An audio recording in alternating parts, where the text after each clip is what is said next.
रागिनी रोज की तरह अपने YouTube चैनल के लिए एक क्राइम पॉडकास्ट रिकॉर्ड कर रही थी। रात के 12-17 बजे उसे एक लाइव कॉल आता है। मैं अगला शिकार हूं।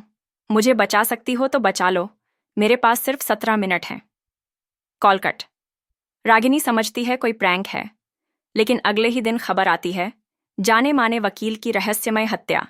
समय रात 12:34। ठीक वैसा ही समय जैसा कॉल में बताया गया था। रागिनी इस केस में खुद को उलझा हुआ पाती है।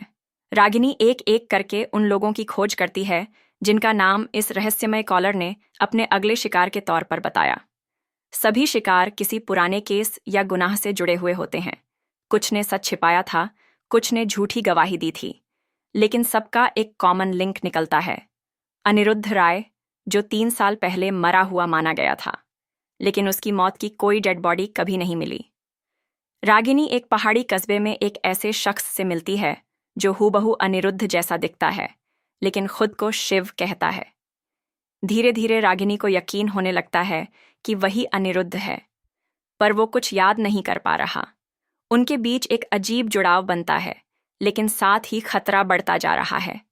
एक दिन किसी ने शिव पर हमला कर दिया और उसके पास से वही पेंडेंट मिला जो अनिरुद्ध के पास था। एसीपी मानव शर्मा की असलियत सामने आती है। वो मास्टर एक्स नहीं है, लेकिन वो इस खेल में शामिल है। हर हत्या के पीछे असली मकसद इंसाफ नहीं, बल्कि बदला है। रागिनी को शक होता है कि शिव यानी अनिरुद्ध का दिमाग किसी ने धोखा देकर मोड़ दिया है। वो एक ऐसे झूठ में जी रहा है जो उसके अपने ही अतीत से उसे दूर कर रहा है। रागिनी को एक पुरानी फाइल मिलती है जिसमें दिखता है कि अनिरुद्ध खुद एक सीरियल मर्डर केस को सॉल्व कर रहा था और एसीपी मानव उस केस को दबाना चाहता था। लेकिन तभी एक बड़ा ट्विस्ट। रागिनी खुद अगली शिकार बन जाती है। कॉल आता है, अब तुम बचेगी नहीं। तुमने जिस गुनाह को छुपाया था उसका समय आ गया है। अनिरुद्ध की यादें लौटती हैं। वो मास्टर एक्स को पहचान जाता है और वो कोई और नहीं, रागिनी का अपना भाई होता है जो बचपन में एक अपराध का शिकार हुआ था। एसीपी मानव ने उसे बचाया नहीं, बल्कि छुपाया था ताकि अपनी गलती छुपा सके। रागिनी को अपनी सच्चाई स्वीकारनी पड़ती है। बचपन में उसने कुछ ऐसा देखा था जिसे छुपाना उसकी मजबूरी बन गई थी। अंत में रागिनी, अनिरुद्ध और मास्टर एक्स तीनों आमने सामने।